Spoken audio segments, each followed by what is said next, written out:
नमस्कार, मैं हूं बलसन। Welcome to struggle to success. Struggle to success में आज हम बात करेंगे कि जो पिछले टाइम में मैंने एक एपिसोड वीडियो बनाया था उसको कंटिन्यू करते हैं, जो महिलाओं पर होने वाली शोषण पे था। आज मैं आपको एक सच्ची घटना बताने जा रहा हूं, जो हमारे जो दोस्त के घर पे जो हुआ था, एक महिला के साथ हुआ था। एक सच्ची घटना है, अब भी कुछ 10-15 दिन पहले ही हुआ था। देखिए, वो जो महिला है जो ट्यूशन देने जाती थी, अभी ट्यूशन में वो एक्टिवा में जाया करती थी रोज, दिन में और सुबह शाम को उनको जाना पड़ता था, बच्चों को सिखाने के लिए जाना पड़ता था। एक्टिवा में जाती थी, लेकिन वहां पे उनका जो मोहल्ले में एक बंदा है जो शॉप है, कभी कभी वहां पे कुछ सामान लेने के लिए भी जाती थी। लेकिन उनका जो फादर जो है वो उनके साथ थोड़ा अच्छा संबंध था, बातचीत में रिस्पेक्ट भी करते थे। लेकिन वहाँ जो लड़का जो सामान देने के लिए जो काम करने के लिए था, लड़का 20-22 साल का होगा, वो औरत महिला के ऊपर नजर रखता। जब भी वो ड्रेस पहन के जाएगी, वो भी है ना बाइक लेके है ना गेट पे खड़ा रहेगा, उसको बोलेगा क्या दिख रही है आज। वो महिला कुछ बोलती नहीं, क्योंकि आप तो जानते हैं वो अपना काम में बिजी रहती थी। कुछ भी अगर मेकअप करके जाती है, कुछ भी अगर सामान लेने जाती है। एक दिन ऐसा हुआ कि सामान लेने के लिए गई, बोले मेरे पास छुट्टा नहीं है। फिर उस बाजू में मेडिकल वाले के पास गया, वहां पे जाके छुट्टा ले लिया, वापस उसके पास गया, कुछ सामान लेने का था। तब वो लड़का, अब आपको मैं क्या बताऊं, वो लड़का अपना वो जो पैन का जो जिप खोल के सका रहा था। अभी वो महिला देखा उसको और भागते भागते घर पे गई। घर जाकर वो रोने लगी। फिर उसको उसका घर वाले परिवार के साथ उसने बातचीत की, बताया कैसे ऐसे हुआ करके। अभी बात पुलिस स्टेशन तक गया, लेकिन उन्होंने एफआईआर लॉन्च किया, लेकिन एक्शन नहीं लिया। क्योंकि एक्शन इसलिए नहीं किया, घर वाले जो बुजुर्ग बताए कि एक बार उसको माफ कर दो। कहने का मतलब ये है कि महिलाओं के ऊपर होने वाली ये जो बदतमीज जो छेड़छाड़, उसको रोकना अति आवश्यक है। सेम उसी तरह मैं और एक आपको एक घटना बताना जा रहा हूँ कि वो भी इसी तरह, वो जो ट्यूशन पढ़ाने जाती है। अभी देखिए, ट्यूशन पढ़ाने के लिए जाती थी और उनको क्या 4 माले में एक बच्ची को पढ़ाने के लिए जाती थी। वहां पे लिफ्ट के जरिए जाना पड़ता था। एक दिन ऐसा हुआ, एक बंदा लिफ्ट में मिला, दोस्ती करने के लिए कोशिश की और पूछा आप क्या करती है, तो बताया कि मैं ट्यूशन पढ़ाती हूँ। कहाँ पे? 4 माला में।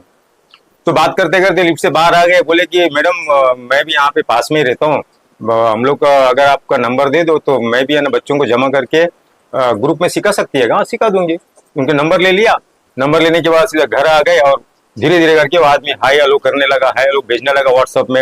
एक दिन ऐसा किया उसने, शर्टलेस, सिर्फ अंडरवेयर में फोटो खींच के भेजा। तो क्या बताए, ये जो छेड़छाड़ जो हो रहा है, हर स्त्री कहाँ भी जाएंगे, स्त्रियों पर जो होने वाली ये जो भी है छेड़छाड़, उनको पर कमेंट करना, इसको रोकना बहुत जरूरी है। अगर महिलाएं एक्टिवा में अगर बैठकर भी जाते हैं, तो मैंने कुछ केसेस सुना कि जाते हैं, अगर सिग्नल में अगर खड़ा भी रहता है, उनका एक्टिवा में खड़ा भी रहता है, जो उनके बाजू में अगर लड़का जो भी आदमी आएगा उनको गंदी नजर से देखता है और आंख भी मारते हैं। तो ऐसा लोगों को रोक लगाना बहुत जरूरी है। हमारे देश का जितना भी स्त्रियां महिलाएं सुरक्षित नहीं है। घर घर के आसपास में भी उनको खतरा है। घर से बाहर निकलते हैं तो रिक्शा पकड़ के उनको ट्रेन तक जाना पड़ता है, और रिक्शा में भी उनको अरे मैडम कहाँ जाना है, कहाँ लेके जाओ, मीन इस तरह बात करता है। यानी उनका जो बात करने का जो नजर बहुत गंदा है, चाहे वो कोई भी हो। और ट्रेन से जा ऑफिस में जाएगी, ऑफिस में भी कितने लोग, ऑफिस में मैनेजर से लेके सेठ तक, और सेठ से भी ज्यादा जो ऑफिस में जो काम करने वाला, जो छोटे मोटे काम करने वाले चपरासी लोग है, 4 टके का जो पियोन है, उसका ज्यादा बदतमीज रहता है।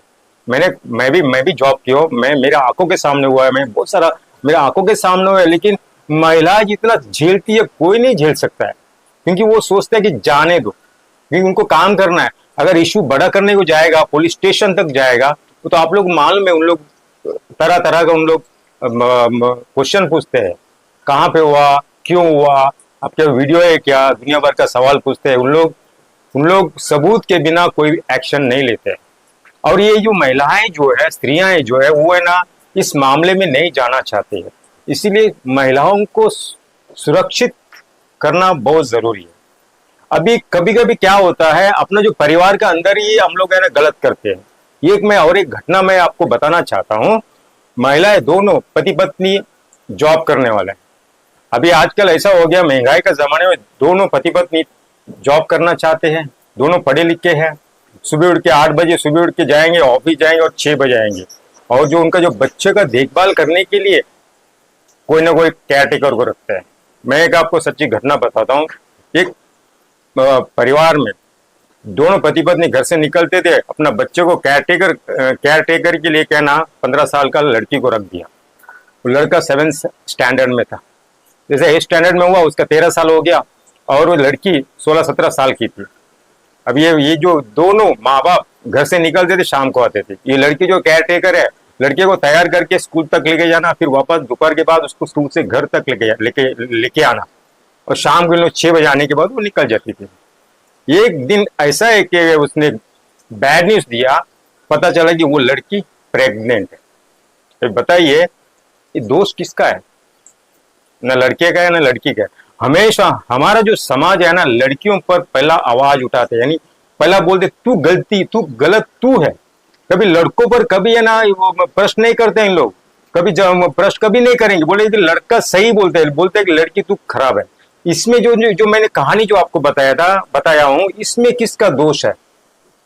वो लोग तो बोल रहे थे कि तू लड़की तू अगर केयरफुल रहती ये घटना नहीं होती। मैं बोलता हूं इसमें ना लड़का का है और न लड़की का, इसमें दोष है माँ बाप का है। आज के माँ बाप कभी भी सैक्रिफाइस करना नहीं जानते। वो बोलते हैं मैं भी जॉब करूंगा, मैं भी, दोनों जॉब करना चाहते हैं, लेकिन तुम लोग अगर परिवार संभालना है तो कोई ना कोई किसी ना किसी को आप लोगों को सैक्रिफाइस करना ही पड़ेगा। या कोई ना कोई आदमी, या हस्बैंड नहीं तो पति नहीं तो पत्नी को एक ना एक को घर पे रुकना बहुत जरूरी है। इस तरह का जो घटना जो हो रहा है अपना देश में, इसको है ना रोकना बहुत जरूरी है। महिलाओं को सुरक्षित रखना बहुत आवश्यक है, अनिवार्य है।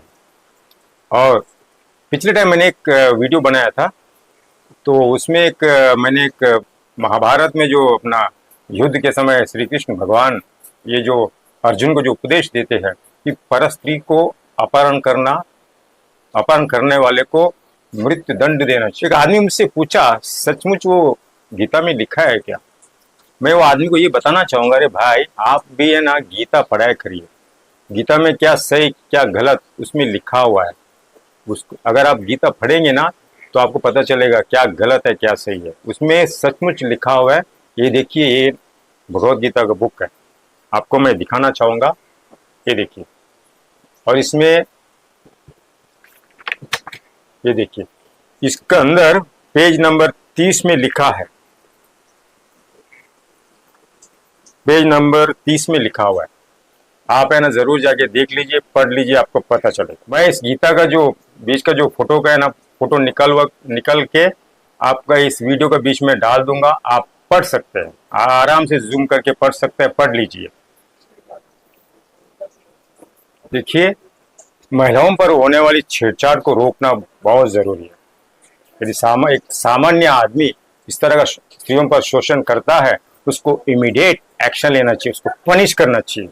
ऐसा करने से सामान्य आदमी डर जाएगा, उसका मन में वो भयभीत होएगा।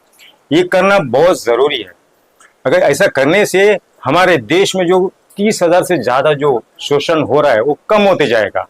इसी तरह उसको पर मैं सरकार से एक विनती करता हूँ, आप एक ऐसे एक बिल पास करिए, महिलाओं से होने वाली जो छेड़छाड़ में कड़ी से कड़ी एक्शन और इमीडिएट एक्शन लीजिए। यही मैं विनती कर रहा हूँ सरकार से। अब मुझे जाने की आज्ञा दीजिए। मैं हूँ बलसन। नमस्कार।